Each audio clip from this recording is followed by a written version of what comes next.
Bonjour, nous allons aborder dans cette vidéo les quelques outils utilisables pour réaliser un diagnostic. Donc dans tout ce que nous avons évoqué sur une vidéo précédente concernant les objectifs d'un diagnostic, le fond et le pourquoi et pourquoi est-il nécessaire de se fonder sur un diagnostic organisationnel et sportif de qualité pour pouvoir construire l'avenir, contribuer à une bonne construction de l'avenir.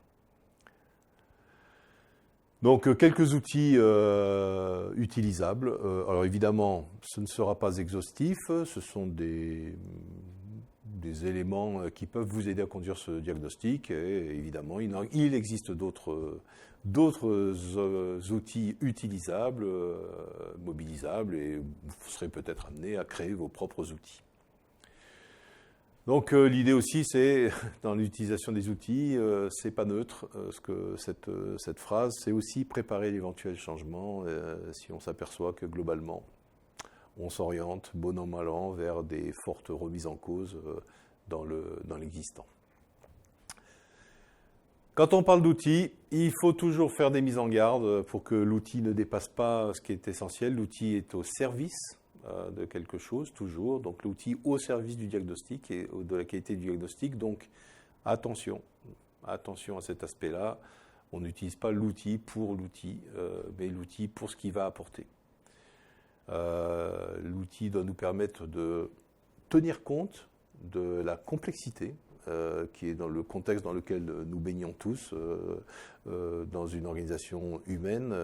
Alors dans le sport, n'en parlons pas parce qu'il y a une très très forte difficulté à prédire l'avenir. L'avenir n'existe pas, donc il est à construire avec une très très forte incertitude dans le milieu sportif. Donc il ne faut pas oublier cet aspect-là. Et bien sûr, vous connaissez certainement la métaphore du marteau et du clou. Si on considère que si on n'a qu'un seul marteau comme outil, et qu'on utilise toujours le marteau, on va avoir tendance à considérer tous les problèmes comme étant des clous. Donc à essayer finalement de formater l'ensemble pour le rendre utilisable avec cet outil, au lieu que ça soit l'inverse. Et donc on perd un sens énorme au diagnostic. Le premier et le plus classique, c'est la matrice SWOT, que vous connaissez certainement. Je vais vous mettre quelques points de vigilance. Et dès le départ, c'est la nécessité de bien fixer le périmètre d'analyse diagnostique. Parce que sinon, vous risquez de vous tromper complètement dans cette analyse. Fixer le périmètre, c'est voir dans quel espace, en fait, on se situe. Cet espace, il est défini par le fait que tout ce qu'on va déterminer à l'intérieur, tout ce qu'on va évaluer à l'intérieur de cet espace, est susceptible d'être maîtrisé, contrôlé, modifié par les acteurs au nom duquel vous faites ce diagnostic. Voilà. Donc c'est ce qu'on appelle le diagnostic interne. Nous avons moyen d'agir sur ce qui va être indiqué à l'intérieur, que ce soit en termes de force ou de faiblesse. Le diagnostic externe concerne l'environnement. Donc ça a bien sûr de l'incidence sur la structure ou sur l'équipe, sur ce que vous diagnostiquez, mais pas une influence directe, en fait. Voilà. Donc c'est ce qu'on appelle les menaces ou les opportunités. Voilà, donc important au niveau de l'environnement interne, et bien sûr, et du diagnostic interne en tant que tel, de bien connaître ses forces pour pouvoir les mobiliser, évidemment, de bien connaître ses faiblesses aussi pour les réduire ou réduire leur influence, bien identifier les opportunités pour voir en quoi elles peuvent être finalement rendre possible un réel progrès dans le fonctionnement global de la structure ou de l'équipe, suivant ce qu'on diagnostique, et pour pouvoir saisir ces opportunités, évidemment, et les menaces. Donc c'est anticiper les menaces, évidemment, pour ne pas les subir déjà, les menaces qui ne sont pas forcément gommables, mais en tout cas à identifier pour ne pas rentrer dans le mur ou pour ne pas tomber dans des formes de pièges qui auraient pu être évitées.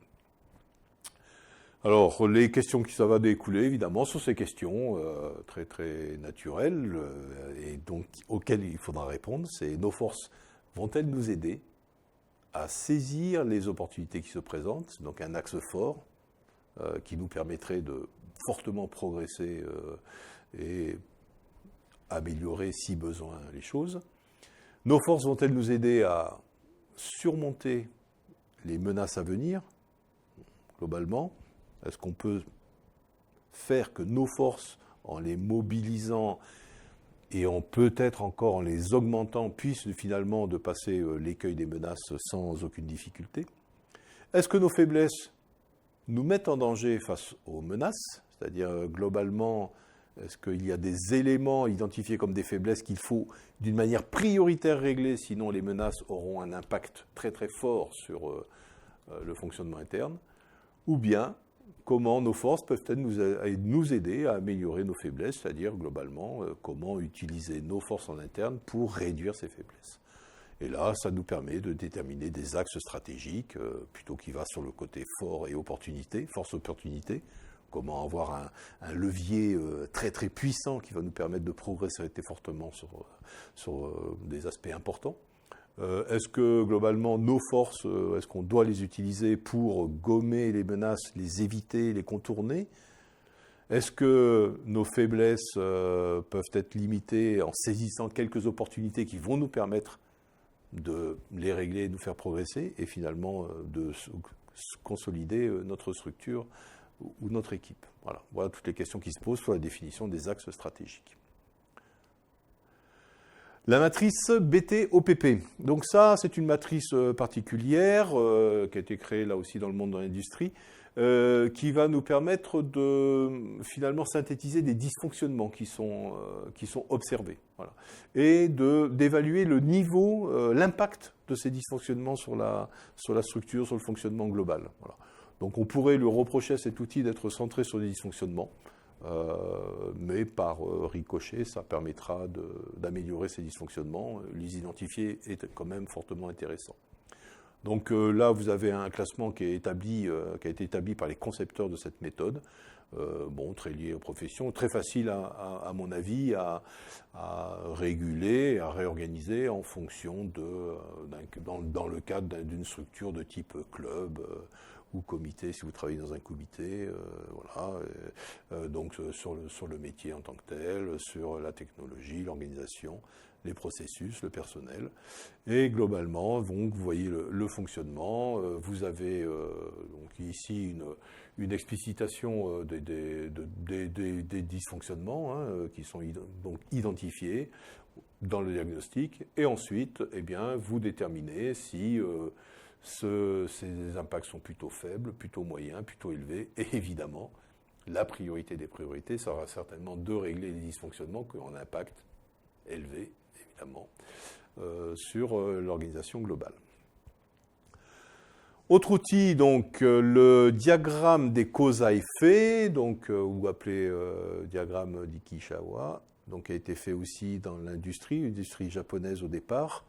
Outil au départ de brainstorming qui permettrait donc efficacement de trouver les causes qui ont pu aboutir à un certain nombre d'effets. Voilà. Donc il y a des constats sur un effet produit et on essaie de trouver les causes qui ont amené à cet effet. Et là, vous pouvez l'utiliser pour une structure globale ou pour quelque chose de très très particulier. Moi, je vous donne un exemple pour l'entraînement, pour une équipe. On peut évaluer les causes qui ont abouti, par exemple, une non-qualification, une non-atteinte d'objectif, descente, non-qualification, ou on peut analyser qu'est-ce qui fait que on n'arrive pas à jouer rapidement les ballons à partir de rucks et qu'on est chaque fois sur des rucks très très longs. Voilà. Vous voyez bien que le grain peut être très différent.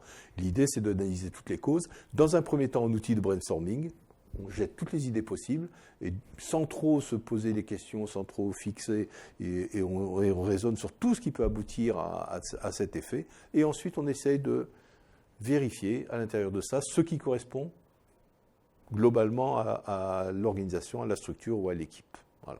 Avec une forme intéressante d'arrêt de poisson, voilà, avec avec un certain nombre de catégories qu'il faudra définir. Vous verrez, donc c'est comment on peut faire. Donc je vous donne un exemple que vous pouvez évidemment remettre en cause sur une équipe. Ça, c'est le modèle, ce n'est pas le modèle de départ, hein, c'est une adaptation de ce modèle.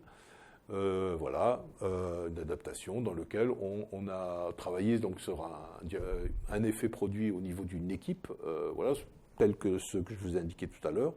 Et dans les domaines qui ont pu amener à ça, donc questions sur l'environnement, donc sur les joueurs, le staff, le climat de travail, et on peut se poser la question évidemment sur la communication, les stages, les entraînements, organisation des entraînements, ou d'autres qu'on pourrait trouver. À l'intérieur de ça, trouver tous les éléments, dans un premier temps, sans les chercher à trier, pour qu'on puisse aboutir à cet effet. Voilà, d'accord. Et on peut donc utiliser cet outil d'une manière en projection sur un objectif futur et travailler sur qu'est-ce qui nous permettrait d'atteindre cet objectif et de garantir le plus possible d'atteindre cet objectif. Voilà, donc outil intéressant aussi pour permettre aux gens de s'exprimer et de construire aussi le projet dans un terme de futur ou d'être associé au diagnostic quand on travaille sur des effets subis. Voilà. Repérer les acteurs clés et le système relationnel en place. Donc ça, c'est une question extrêmement importante et on a évoqué la nécessité de tenir compte de la complexité et de tenir compte de cette forme de dynamique globale que constitue une organisation humaine. Cet outil permet de mieux définir les acteurs clés ou les acteurs qui devraient être des acteurs clés et la relation entre ces acteurs. Et en fait, c'est un outil qui questionne énormément les organigrammes. Donc vous avez la vision classique ici de l'organigramme, hein, tel qu'on a l'habitude de le voir, hein, très structuré, des strates, et comme ça, avec des strates hiérarchiques. Et l'idée, c'est de faire casser un peu ces strates hiérarchiques pour voir un peu tout ce qui se passe en termes de relations à l'intérieur, en définissant les relations qui sont établies à sens unique, c'est-à-dire un acteur vers un autre acteur sans retour de cet acteur, les relations établies à double sens, un acteur vers un autre acteur et cet acteur a des retours, c'est-à-dire qu'on a des relations bilatérales, les relations qui sont en construction ou à construire, donc on pourrait en identifier que bon, c'est en train de se construire, mais aussi qu'il serait nécessaire d'avoir cette relation, c'est-à-dire qu'il semblerait que ce soit un dysfonctionnement, qu'il n'y ait pas de relation entre ces deux acteurs, et les relations qui sont conflictuelles, qui sont globalement conflictuelles, c'est-à-dire soit qui ralentissent les processus, soit qui créent des blocages de processus quasiment systématiquement. La caractérisation des acteurs clés, hein, si on sent que le diagnostic va déboucher sur des perspectives de changement assez importantes qui vont bousculer les habitudes, donc vous savez qu'on va tomber dans ce qu'on appelle l'accompagnement au changement et qu'il vaut mieux dans le cadre du diagnostic évaluer si les perspectives de changement vont être plutôt bien reçues et bien mise en œuvre, bien acceptée par les acteurs, ou au contraire, s'il va y avoir des masses très portées contre, ou des acteurs partagés. Voilà. Ça sera important de bien les définir, de profiter du diagnostic pour creuser un peu ces éléments-là. Globalement, pour faire très simple sur cette matrice, vous avez les personnes qui sont pour, les personnes qui ne sont pas pour, donc pas très déterminées, des personnes qui sont pas contre, c'est-à-dire pas très déterminées non plus, et des personnes qui sont contre résolument la perspective de changement. Et donc ici, vous avez le clan des alliés, d'accord ? Donc c'est ceux qui pensent qu'ils ont beaucoup à gagner, presque rien à perdre dans une perspective de changement. Vous avez les opposants. Donc les opposants, eux, sont globalement... Ils pensent qu'ils ont beaucoup à perdre et c'est souvent là-dessus qu'il faut travailler. Ils pensent qu'ils ont à perdre. On n'est pas la résistance au changement est liée au sentiment à un moment de perdre des choses, que ce soit liées aux habitudes de travail, ou que ça soit lié à un sentiment de perte de contrôle ou de pouvoir.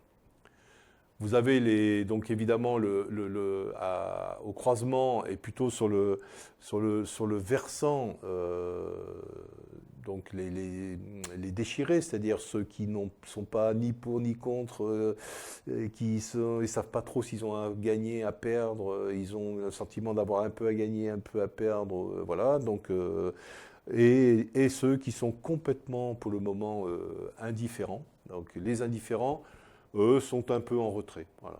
D'accord, voilà. Ils n'ont pas de position tranchée, ils ne savent pas trop. Voilà, ils pensent qu'ils n'ont rien à gagner, rien à perdre. Finalement, ça change pas grand-chose. Ils ont l'impression que ça ne va pas changer grand-chose pour eux. Alors, pour les déchirer, bien sûr, essayer de les convaincre pour les faire basculer de l'autre côté, chez les alliés. Bien sûr, en essayant de les convaincre et tout un jeu de communication avec eux. Les alliés, évidemment, on s'appuie sur les alliés pour réellement, et qu'ils soient au cœur de la coalition, hein, pour créer une forte synergie par rapport au projet de changement. Les opposants, eh bien, peut-être pas trop passer de temps à essayer de les convaincre. Donc peut-être vérifier dans un premier temps s'ils sont réellement des opposants. Après, la seule idée, stratégiquement, ça sera d'arriver à les... pas forcément à les convaincre, mais arriver à les dépasser, en fait, pour pouvoir avancer dans le changement. Et les indifférents, voir si on a besoin réellement de renforcer le bloc des alliés, et ainsi de suite, si on a besoin de prendre du temps pour les faire basculer, c'est-à-dire leur montrer, leur démontrer qu'ils ont à gagner dans ce changement, ou les laisser dans leur indifférence, puisque de toute façon, ils ne se mouilleront pas trop pour aller à l'encontre du projet. Et bien entendu, et c'est la grande joie de la complexité que j'ai évoquée plusieurs fois, ces positions peuvent bien entendu changer, ne serait-ce que pour des problèmes de communication. Maintenant, à vous d'utiliser ces outils, d'autres outils, de manière la plus pertinente possible, et en vous rappelant que ce qui est important, c'est de vérifier que tout ce que vous mettez en œuvre en termes de diagnostic va vous permettre de déboucher sur des propositions sur l'avenir. Il n'y a rien de pire qu'un diagnostic qui en fait ne fait que des constats sans pouvoir après permettre de trouver des solutions pour l'avenir, que solutions qu'elles soient pour des remédiations ou au contraire pour des renforcements de choses qui existent bien. Merci et merci de votre attention et à bientôt.